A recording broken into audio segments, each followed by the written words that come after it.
Short answer type solution आपके चल रहे थे।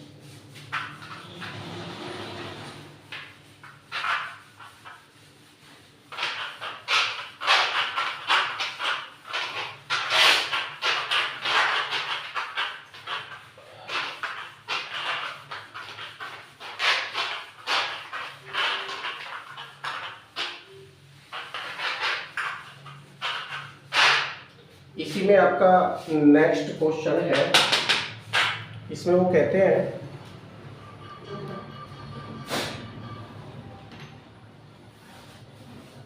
कि एक बेलनाकार गॉसियन पृष्ठ की अक्ष एक समान रूप से वितरित धन आवेश की अनंत रेखा के अनुदिश है, जैसा कि चित्र में प्रदर्शित है। तो हम चित्र बना लेंगे पहले तो इसका।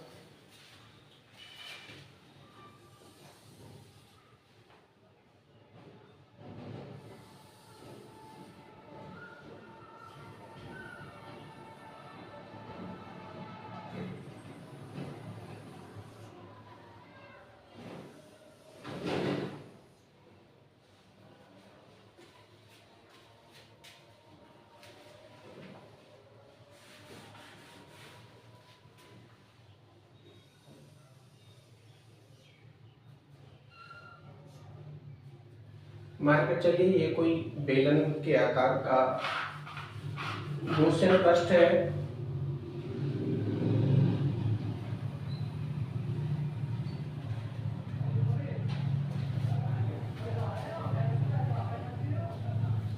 इसकी अक्ष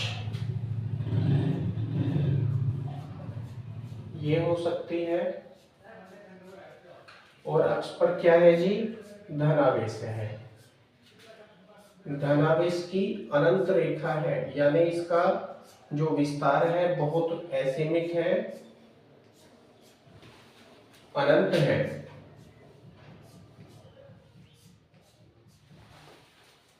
ओके, एक बार फिर पढ़ेंगे क्वेश्चन। इसमें कहते हैं कि एक बेलनाकार गॉसियन पृष्ठ की अक्ष एक समान रूप से वितरित धन आवेश की अनंत रेखा के अनुदिश है, जैसा कि चित्र में प्रदर्शित है। उत्तर दीजिए। तो इन्होंने इस प्रश्न में 4 प्रश्न हमसे पूछे हैं। पहला प्रश्न है इसमें, किस पृष्ठ के लिए विद्युत फ्लक्स शून्य है?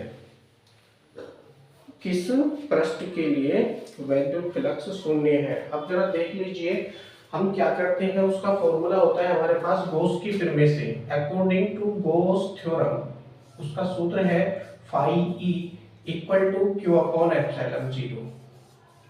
Phi E equal to Q upon epsilon zero. लेकिन हम जब इसका विद्युत फ्लक्स ज्ञात करते हैं तो सूत्र होता है close integration E vector dot D A vector. E vector dot D A vector, यानी कि जो इसके पृष्ठ है, 3 पृष्ठ बन रहे हैं। एक तो ये वाला पृष्ठ बन रहा है, दूसरा ये वाला पृष्ठ बन रहा है और तीसरा इसका वक्र पृष्ठ, यानी ये ऊपर का तल और नीचे का तल बन रहा है। तो मैं इनको नाम दे देता हूँ। ये इसका पहला पृष्ठ है समझने के लिए, ये इसका दूसरा पृष्ठ हो जाता है और ये इसका तीसरा पृष्ठ हो जाता है, वक्र पृष्ठ। ये है इसका प्लेन।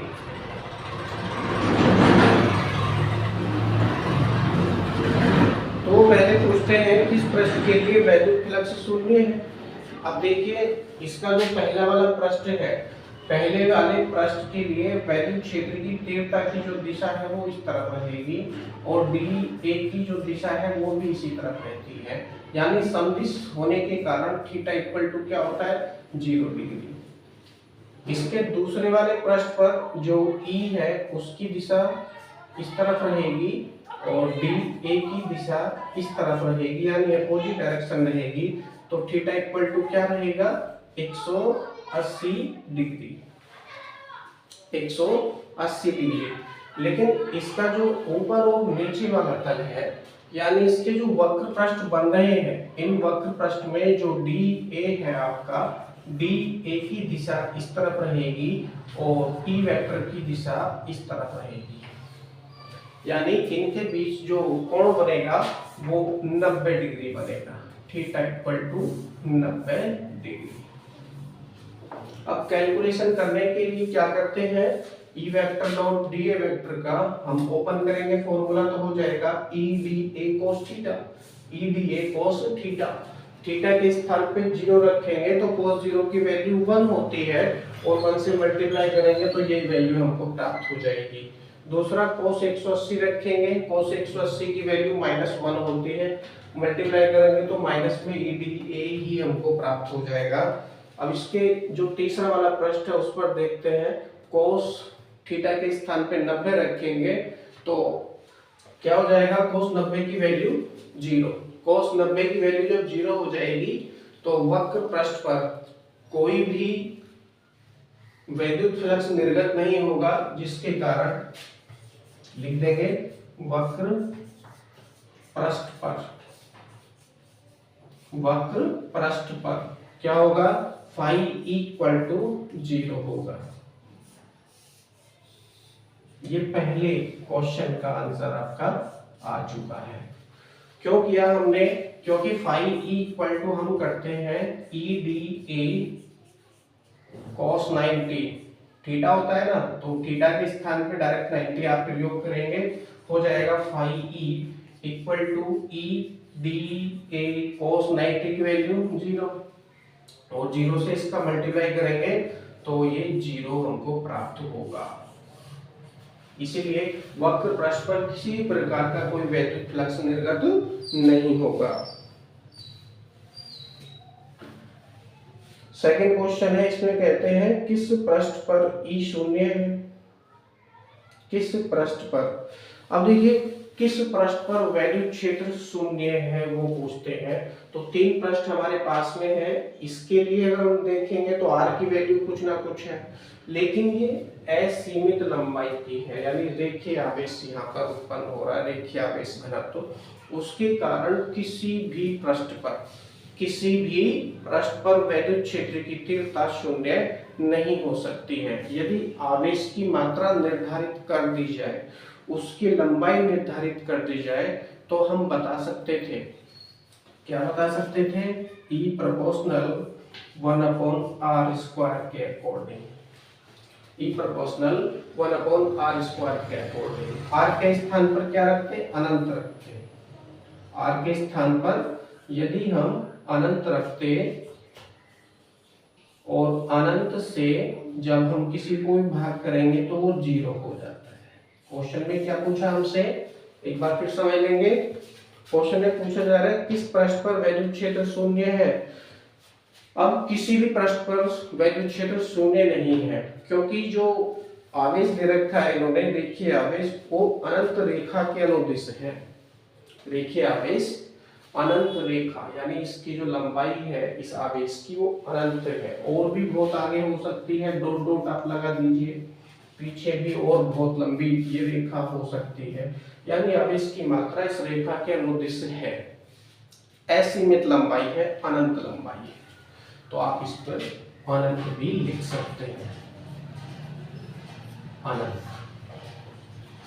अब इसकी लंबाई तो ऑलरेडी अनंत दे रखी है इन्होंने, तो आवेश की मात्रा भी अनंत लंबाई तक फैलेगी, अनंत लंबाई तक फैलेगी, जिसके कारण किसी भी पृष्ठ पर वैद्युत क्षेत्र की तीव्रता शून्य नहीं हो सकती। इसका दूसरा कारण ये भी आप बता सकते हैं कि किन शर्तों के अनुसार वैद्युत क्षेत्र की तीव्रता यहाँ शून्य हो सकती है। तो ये तब शून्य हो सकती है जब इस रेखा की लंबाई अनंत ना हो करके 1 मीटर, 2 मीटर, 6 मीटर, 5 मीटर हो जाए, यानी जो आवेश की परिसीमा है वो हमको दे दी जाए, आवेश की सीमा या उसके लंबाई की सीमा हमको दे दी जाए, तब हम वैद्युत क्षेत्र की तीव्रता शून्य बता सकते हैं अनंत लंबाई पर। या बिंदु आवेश इस बेलन से या इस आवेश से अनंत लंबाई पर स्थित है, जिस पर हम वैद्युत क्षेत्र की तीव्रता ज्ञात कर रहे हैं, तो अनंत रखेंगे, अनंत से किसी को भी डिवाइड करेंगे तो वो 0 हो जाएगा। तो इस शर्त के अनुसार तो वैद्युत क्षेत्र की तीव्रता शून्य हो सकती है, अन्यथा किसी भी शर्त के अनुसार वैद्युत क्षेत्र की तीव्रता शून्य नहीं हो सकती है। यहाँ पर अनंत लंबाई दे दी है, अनंत लंबाई का आवेश उन्होंने दे रखा है यहाँ पर, तो इसलिए किसी भी पृष्ठ पर, सेकंड का आंसर लिखेंगे, सेकंड का आंसर लिखेंगे किसी भी पृष्ठ पर।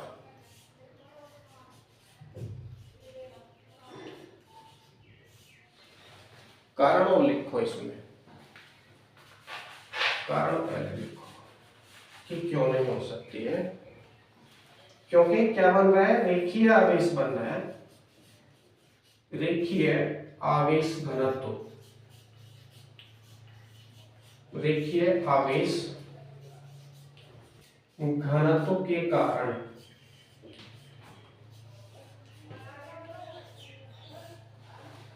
रेखीय आवेश घनत्व के कारण बेलनाकार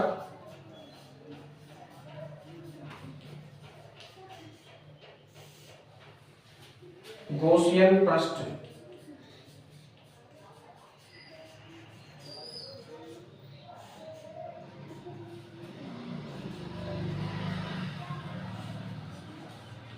के किसी भी पृष्ठ पर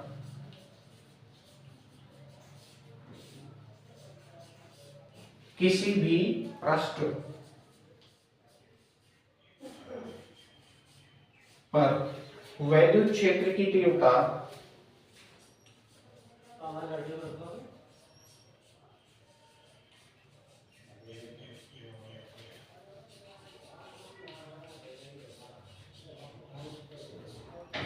वैद्युत क्षेत्र की तीव्रता दे रखा है इन्होंने ई वेक्टर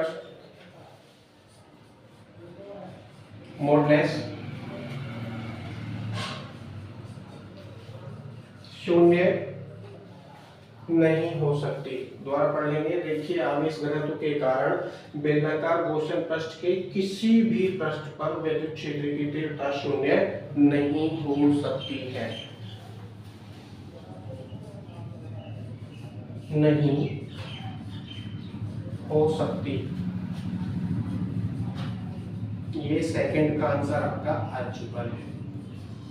कारण हमने बता दिया बहुत स्पष्ट तरीके से, क्योंकि रेखीय आवेश की जो लंबाई है वो अनंत है और अनंत लंबाई होने के कारण उसका विस्तार भी अनंत होगा, जिसके कारण किसी भी पृष्ठ पर वैद्युत क्षेत्र की तीव्रता 0 नहीं हो सकती है और ना ही इसके कहीं से कहीं तक भी कोई चांसेस है, क्योंकि अनंत लंबाई है। कितना विस्तार जाएगा भाई हम नहीं कह सकते। नेक्स्ट क्वेश्चन है, इसमें वो कहते हैं किस पृष्ठ पर ई नियत है, किस पृष्ठ पर वैद्युत क्षेत्र की तीव्रता नियत है। तो बेलन के वक्र पृष्ठ पर, बेलन का जो वक्र पृष्ठ नंबर 3 बन रहा है,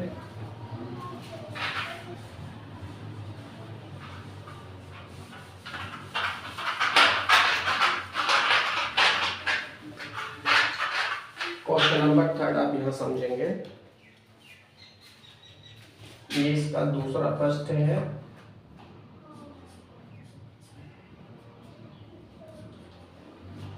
थर्ड क्वेश्चन का आंसर यहां समझ लेंगे।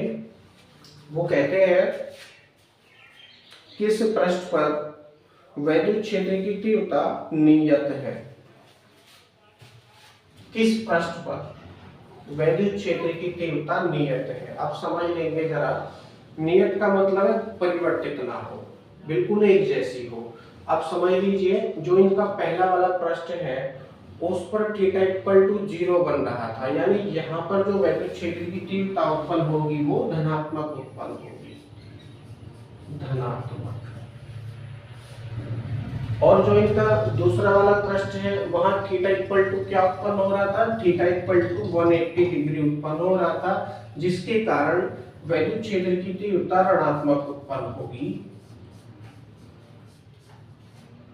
ऋणात्मक। दोनों में ये डिफरेंस रहेगा, वैल्यू दोनों की सेम रहेगी, क्योंकि वैद्युत क्षेत्र की तीव्रता ऋणात्मक और धनात्मक होने के कारण अलग अलग उत्पन्न होगी, लेकिन वैल्यू उनकी बिल्कुल सेम रहेगी। अंतर केवल इतना है कि धनात्मक रहेगी पहले पृष्ठ पर और दूसरे पृष्ठ पर ऋणात्मक रहेगी, माइनस में चलेगी, जिसके कारण उत्पन्न होने वाला वैद्युत फ्लक्स पहले पृष्ठ पर धनात्मक होगा। यहाँ पर फाई ई कैसा है, वो धनात्मक है, और दूसरे पृष्ठ पर भी जो फाई ई की वैल्यू है वो भी धनात्मक है। लेकिन जो इनके वक्र पृष्ठ है, पृष्ठ नंबर 3 और नीचे वाला पृष्ठ आप ले लीजिए, ये चौथा पृष्ठ आप कह सकते हो इसको, तीसरे और चौथा पृष्ठ जो इनका वक्र पृष्ठ बन रहा है, वक्र पृष्ठ अब देखेंगे इसकी जो अक्ष है, इसकी जो अक्ष है वो वक्र पृष्ठ से समान दूरी पर है, यानी यहाँ पर भी दूरी समान है और यहाँ पर भी दूरियां समान है और यहाँ पर भी इसकी दूरी समान है। नीचे आप देख लीजिए, क्योंकि अक्ष इसके बीचों बीच है तो ये डिस्टेंस बिल्कुल समान है, आवेश भी बिल्कुल बराबर है, आवेश भी बिल्कुल बराबर है, दूरी भी बराबर है। लिखेंगे चौकी का चिन्ह लगाकर, बेलनाकार, बेलनाकार, मैं इसको साफ कर देता हूं थोड़ा लिखने के लिए। बेलनाकार गॉसियन पृष्ठ,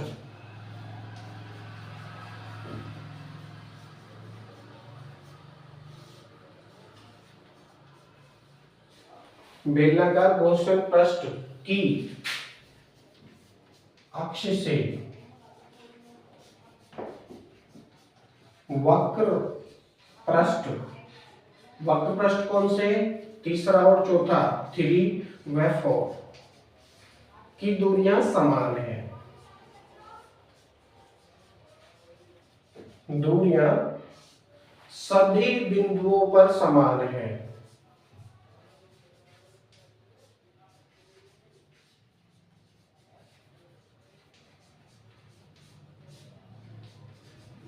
सभी बिंदुओं पर समान है।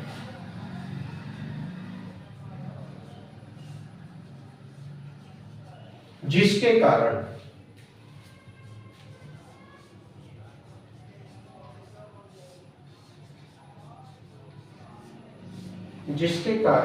विद्युत क्षेत्र की तीव्रता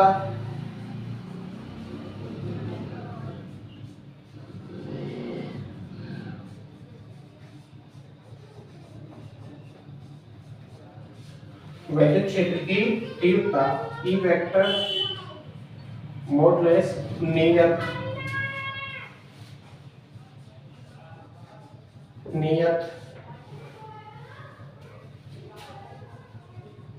रहेगी, नियत रहेगी। नियत का मतलब है परिवर्तित नहीं होगी, क्योंकि दूरियां भी परिवर्तित नहीं हो रही हैं और आवेश भी परिवर्तित नहीं हो रहे हैं। दो चीजें तो प्रभावित करेंगी। फॉर्मूला हमारे पास में है E = 1/4 पाई एप्सिलॉन 0 Q/r² के अकॉर्डिंग अगर हम देखेंगे तो 1/4 पाई एप्सिलॉन 0 पहले से नियतांक वैल्यू होती है, जिसकी वैल्यू 9×10⁻⁹ न्यूटन मीटर स्क्वायर प्रति कूलम स्क्वायर होती है। क्यों? आवेश होता है, आवेश भी परिवर्तित नहीं किया इन्होंने। डिस्टेंस नीचे r² है तो डिस्टेंस भी परिवर्तित नहीं हुई, क्योंकि पहला जो बेलन इन्होंने यूज किया था वही बेलन बाद में है, तो डिस्टेंस भी परिवर्तित नहीं हुई है और आवेश भी परिवर्तित नहीं हुआ है, जिसके कारण विद्युत क्षेत्र की तीव्रता वक्र पृष्ठों पर, यानी ऊपर का पृष्ठ है इस पर और नीचे के पृष्ठ पर भी बिल्कुल नियत रहेगी, परिवर्तित नहीं होगी। नेक्स्ट वो पूछते हैं किस पृष्ठ पर ई वेक्टर मॉडुलस बदलता है। तो बेलन के समतल फलक पर, अब देखिए हमने बता दिया था पहले, बेलन का जो समतल फलक है यानी जो गोल वाले फलक हैं, इस पर समतल फलक पर बदलता है, क्योंकि रेखीय आवेश से दूरी बढ़ने पर यह घटता है और दूरी बढ़ने पर घटता है और दूरी कम होने पर बढ़ता है। तो जो इसके पहले वाले पृष्ठ है उससे रेखीय आवेश की जो दूरी है, रेखीय आवेश की दूरी, अब देखिए पृष्ठों को आप समझ लेंगे पहले, तो इसका थोड़ा मैं अलग चित्र बनाऊंगा।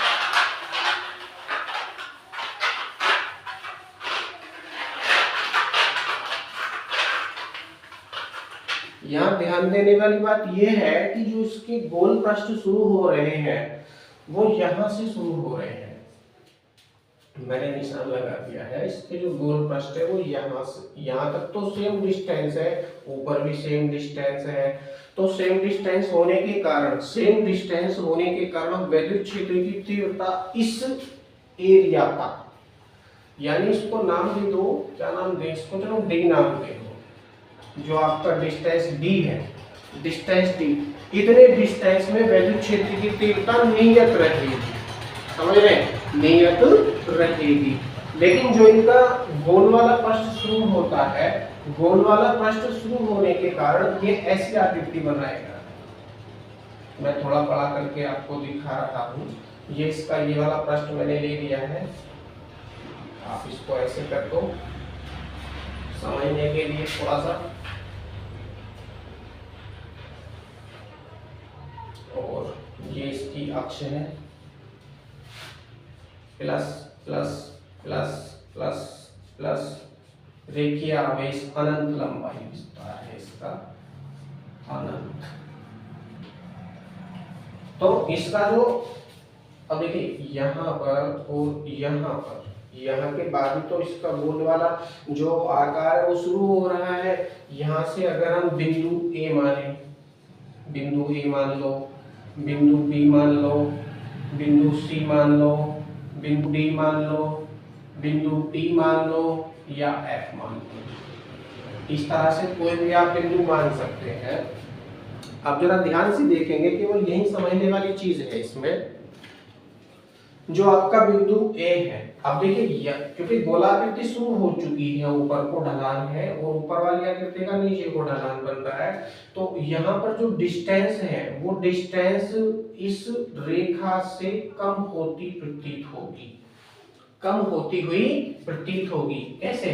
मानकर चलिए बिंदु ए से उसकी जो डिस्टेंस है वो r1 होगी, फिर दूरी कम होती शुरू हो गई है, देखिए अब इससे दूरी कम होती हुई शुरू हो चुकी है, r2 मान लो, बिंदु C से इसकी दूरी r3 मान लो, फिर r4 मान लो, D से, E से r4, r5, i6, ऐसे होते हुए ये दूरियां परिवर्तित होंगी। केवल कौन से पृष्ठ पर? गोल वाला जो पृष्ठ है बेलन का, बेलन के गोल वाले पृष्ठ पर दूरियां परिवर्तित होंगी, इसीलिए वैद्युत क्षेत्र की तीव्रता भी परिवर्तित होगी। कारण है ये E प्रोपोर्शनल 1/r², यानी जैसे जैसे डिस्टेंस कम होगी वैसे वैसे वैद्युत क्षेत्र की तीव्रता बढ़ेगी, क्योंकि वर्ग के व्युत्क्रमानुपाती है, वर्ग के व्युत्क्रमानुपाती है, और डिस्टेंस जैसे जैसे बढ़ेगी वैसे वैसे वैद्युत क्षेत्र की तीव्रता भी कम होती रहेगी।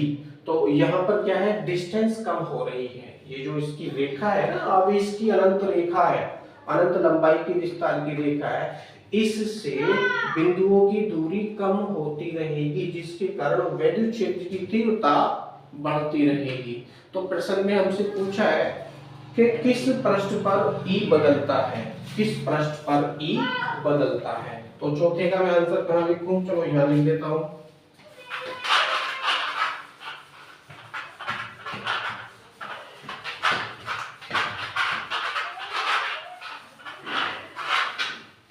और कारण सहित आंसर लिखेंगे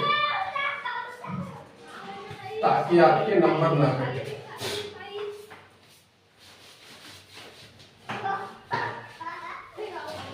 चौकी का चिन्ह लगाएंगे, लिखेंगे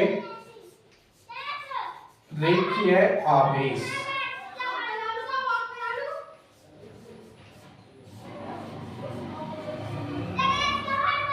घनत्व,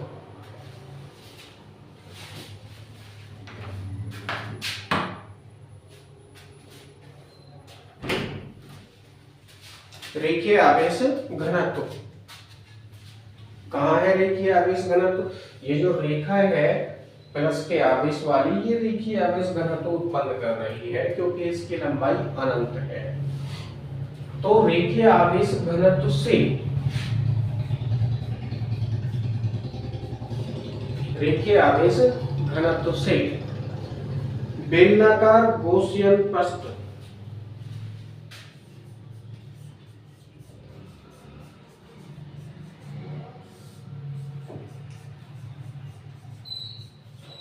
बेलनाकार गॉसियन पृष्ठ के दोनों फलक कौन कौन से होंगे? ये गोल वाले फलक लिखेंगे, दोनों गोल फलकों, दोनों गोल फलकों कौन कौन से माने थे? नंबर 1 माना था, इसको नंबर 2 माना था आपने समझने के लिए। 1 व 2 पर पाए जाने वाले बिंदुओं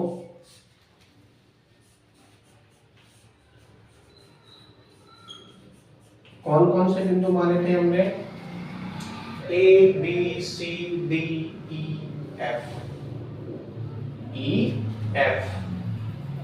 हमने ये बिंदु माने थे, और भी आप बहुत सारे बिंदु मान सकते हो अलग अलग।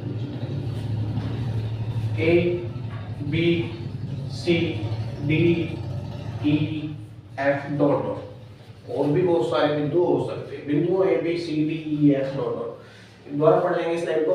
रेखीय आवेश घनत्व से बेलनाकार गॉसियन पृष्ठ के दोनों गोल फलकों 1 व 2 पर पाए जाने वाले बिंदुओं A B C D E F से दूरियां परिवर्तित हो रही हैं,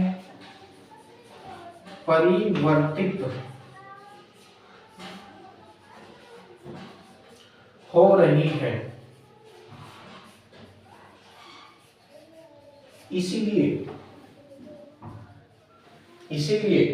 विद्युत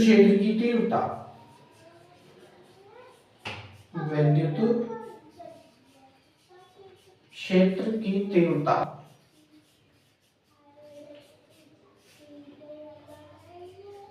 E वेक्टर मॉडुलस परिवर्तित होगा या बदलता है। क्वेश्चन में लिखा है बदलता है। तो कारण से आप जब कोई भी आंसर लिखेंगे तो आपके नंबर कटने के चांसेस बहुत कम हो जाएंगे। कारण भी हमने लिखा है इसमें। तो इसी के साथ ये क्वेश्चन आपका कंप्लीट हो चुका है और वीडियो भी आपकी काफी बड़ी हो चुकी है। बाकी क्वेश्चन आपके नेक्स्ट वीडियो में